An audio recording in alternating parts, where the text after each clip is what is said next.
Hello, in front of me I've got Mercedes EQA. In this video we'll check if this car is worth buying in 2025.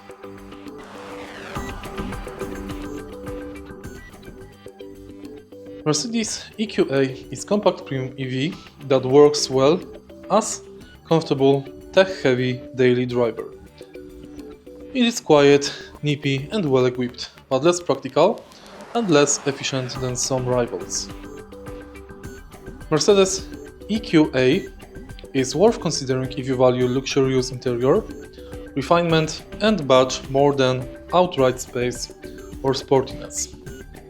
Used prices have dropped enough that it can look like good value versus new premium EVs with generally positive early reliability reports.